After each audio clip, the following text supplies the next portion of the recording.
Last day na ngayon ng aming mga alaga. Pang-apat na pag-alaga na namin to, guys. So, nasisira na yung kanilang mga kulungan kasi hinangat-ngat nila. Malalaki na kasi to eh. So, ayan. Bye-bye-bye na sa inyo. Bye-bye na. Bigatan nyo ha. Bigatan nyo yung pag kayo ay kinilo.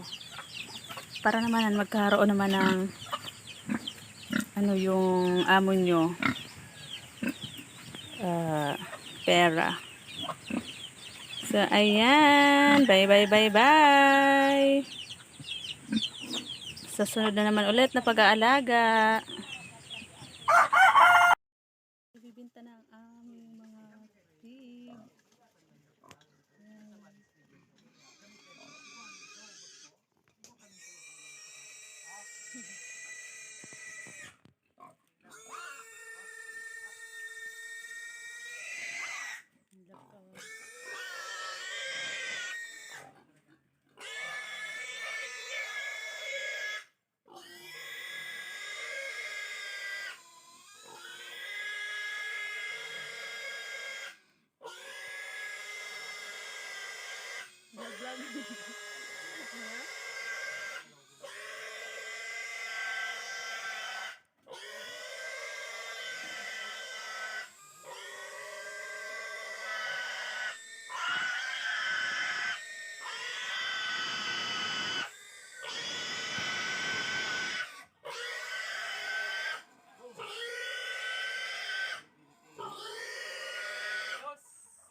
nagbabay ng aming pig.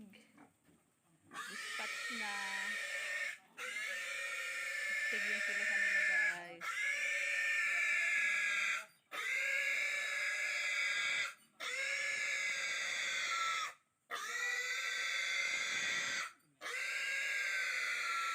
Ganyan yung way ng pag-kilo nila guys.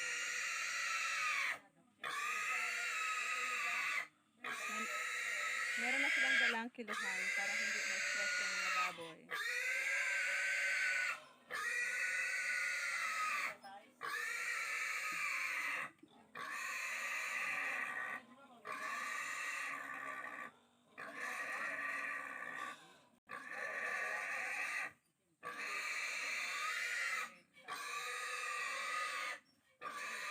So ayan, pinapaliguan nila para hindi ma-stress yung baboy.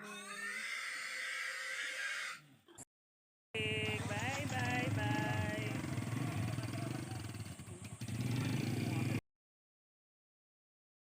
So, ito na nga, dahil wala na yung aming baboy, ito, inaayos namin ng kapatid ko yung kulungan ng baboy guys. Kasi, maglalagay na naman kami ng panibagong biik dito. Mag-aalaga naman kami ulit. So, kailangan, bago na yung mga, ano nitong kulungan na to, kasi luma na. Gawa lang to guys sa mga, yan, sa ano ng retaso ng mga nyug. So ayan, kumuha ng mga kahoy-kahoy yung aking kapatid. Yan na lang muna ang ilalagay dyan. Kasi, mapresko kasi to guys na mga ganitong kulungan. Mapresko sa baboy. So ayan guys, dahil luma na, kailangan i-repair namin. So ayan.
Ito na po yung kulungan na ginawa ng aking kapatid, yung inayos ng aking kapatid. Ito na. At nailipat na din yung natitirang baboy. So, ito yung natirang baboy, guys. Ano pa lang to? Isang buwan pa lang to, pero malaki na siya. Magdadalawang buwan. So, inilipat dito ng aking kapatid. Kasi dati, andyan siya sa kulungan ng mga manok. Yung kulungan ng manok, guys, ayan. Nilipat ko naman dyan yung aking mga pato kasi nangingitlog na. So, ayan. So, habang wala pa kami, guys, na ipapagawang bagong kulungan ng baboy, dyan kami magpupwesto sa susunod na pag nagkaroon na kami ng budget, dyan kami magpapa-extend ng kulungan ng baboy. So, ayan guys, yung isa hindi pa inayos ng aking kapatid kasi wala pa naman ipapasok ulit ng mga biik, wala pa. Wala pa kami guys mapagbilihan ngayon kasi kadalasan yung mga may mga inahin na baboy, mga buntis pa lang. So, hihintayin namin mga anak yun bago kami ulit makabili ng ilalagay namin ditong panibagong mga biik dito sa aming kulungan. So, ang ganitong kulungan guys, mapresko naman sa baboy. Ayan. Kaya yung baboy, mabilis lang lumaki at saka alaga lang talaga sa pagpapakain para mabilis lumaki yung mga baboy.